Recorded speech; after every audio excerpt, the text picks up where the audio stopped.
Hey guys, Senza here, and welcome to another Shadowlands Alpha video. This time we're going to look at the Arms Warrior. I did a video already on Fury Warrior, so if you wanted to check that out, then I'll put it up on the screen. Now, Arms Warrior has always been like the opposite, basically, to me, to Fury Warrior. Where Fury Warrior is just really fast-paced, is all about generating rage and spending it on like Rampage. The Arms Warrior is more methodical and tactical, slower. Um, And in Shadowlands, it's pretty similar to the way it is right now in BFA. However, there are some pretty nice talent changes that make different choices more viable, so you don't feel like you have to pick the same things. And with some new baseline abilities, um, it definitely has a little bit better survivability than it had in the past.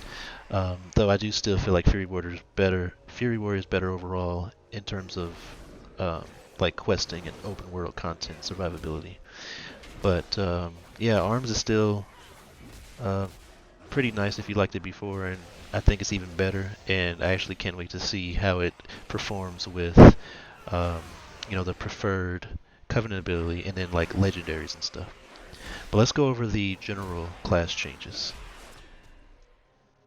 Alright, now for the skills and abilities. So first I'm going to go over the baseline stuff, unpruning things that happened, skill changes, because there's been some pretty significant skill changes, and then the talent tree.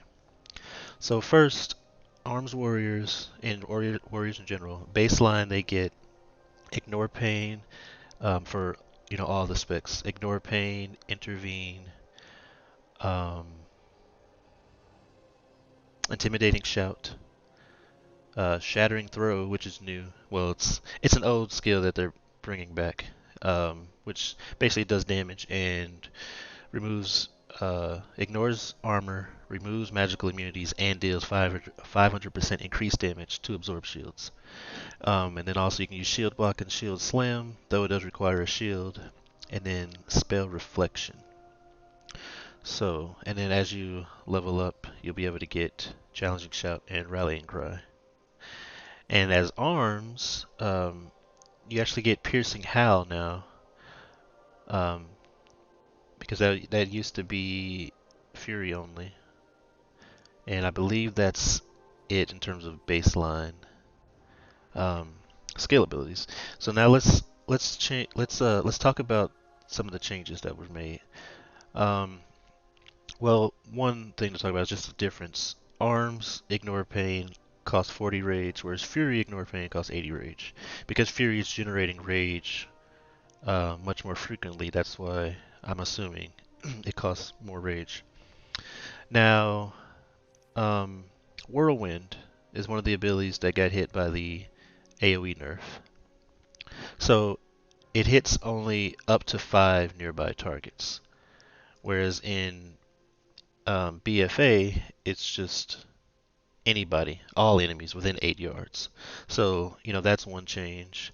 Another change, again, is Blaze Storm is the same way, only hits up to 8 nearby targets instead of everyone in the area.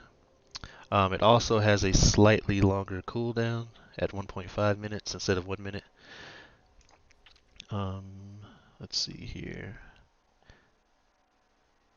Don't think I missed anything here. Of course, the Battle Shout is 5% attack power instead of the 10%. And Cleave, well, I'll go over that. That's a talent. I'll go over that later. But Piercing Howl actually was nerfed pretty significantly. It used to only be Fury. I'm pretty sure Protection Warriors didn't get it. Yeah. Um, in BFA, Piercing Howl is no cooldown, and it generates 10 rage. Or it doesn't generate 10 rage, it costs 10 rage, has no cooldown, and reduces movement speed for all enemies by 50% for 15 seconds.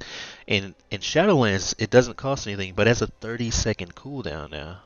Now it does snare all enemies. It doesn't have the AoE nerf, but it's 12 yards instead of 15 yards, and the movement speed is better at 70%, but it only lasts 8 seconds. So like overall, I would say that's a pretty significant nerf. to piercing how. Even if the movement speed uh, reduction is lower, it only lasts for 8 seconds and it has a 30-second cooldown. Um, but yeah, the other abilities, baseline abilities at least, are the same. So let's go over the talents now. So in the talent tree, none of the talents have none of the talents have been moved. There haven't been any new talents. They're all the same talents that are in BFA. However, there have been changes to some of the talents. The first row is the same. Same with the second row. Fervor of Battle, though. This one has been changed a little bit, so it still makes Whirlwind Slam your primary target, but that's all it does. In BFA, it also increased Whirlwind's damage by 10%, so it was a bit of a nerf for that. Um, Massacre's the same, and I believe Rend is the same. 30 Rage. Yeah. Does damage, puts a bleed on them. Yeah, this row's the same, and okay, so we come to this row. I believe collateral damage is the same. Um, Actually, this has been buffed a little bit. So this refunds whenever you use sweeping strikes and your abilities deal a damage. Whenever your abilities deal damage to a second target due to sweeping strikes, refunds 30% of the rage. It's only 20% in BFA. Now here's where things get interesting. So Warbreaker is again the same as it is in BFA. Replaces Colossal Smash or Colossus Smash, and basically it's an AOE Colossus Smash. However, Cleave is much, much better. This is one of the best changes, I think, for Arms Warriors in the talent tree. Cleave now costs 20 rage, has no cooldown, still afflicts um, deep wounds. Now, in terms of AoE, again, it has been nerfed a little bit because it strikes only 5 enemies instead of all, but with no cooldown, that's really good. And not only that, the damage, and it could just be based on, the gear that I have and item level, um, but it actually does damage close to Warbreaker. Warbreaker does, for my character, 1118. Cleave does 967.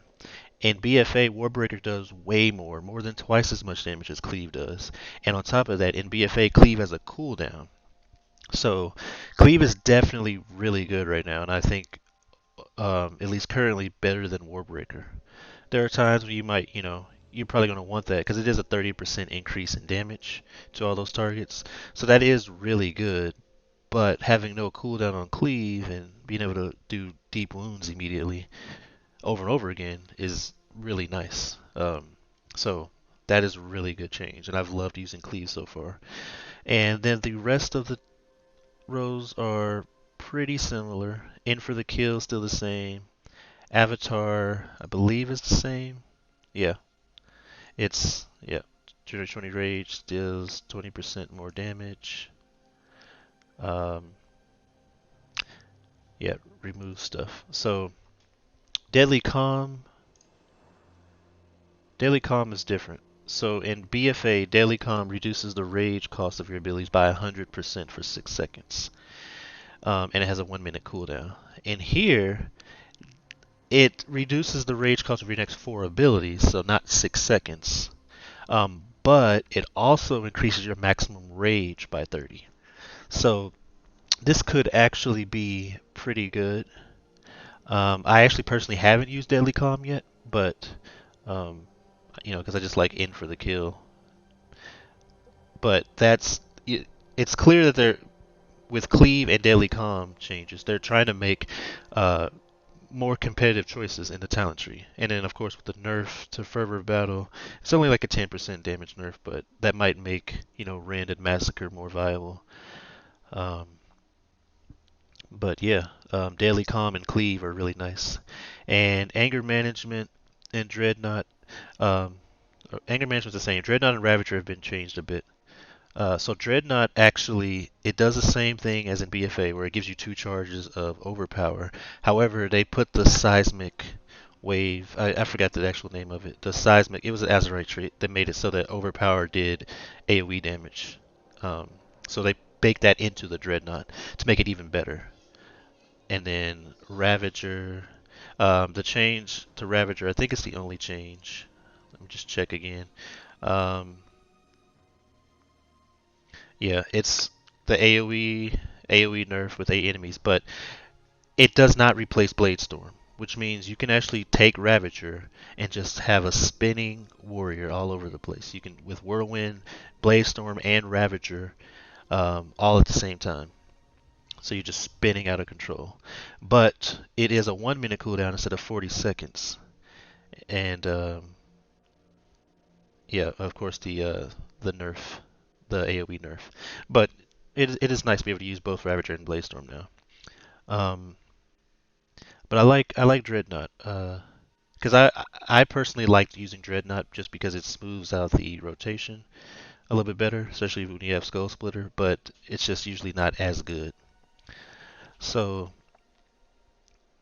yeah, there's definitely more competitive choices in the ARMS talent trees. So I'm actually kind of impressed with that. They managed to keep all of the talents, they keep all the same talents, but they didn't move any around, but they just balanced them to where there's some more interesting choices. Like I'm using Cleave now, and Dreadnought, could probably be viable. Ravager, yeah, some pretty good stuff. So that's all for the warrior um, class changes, talent changes, and just general quick look at how the warrior arms warrior currently is in alpha. So if you liked the video, please give a like and subscribe for future videos. And as always, thanks for watching.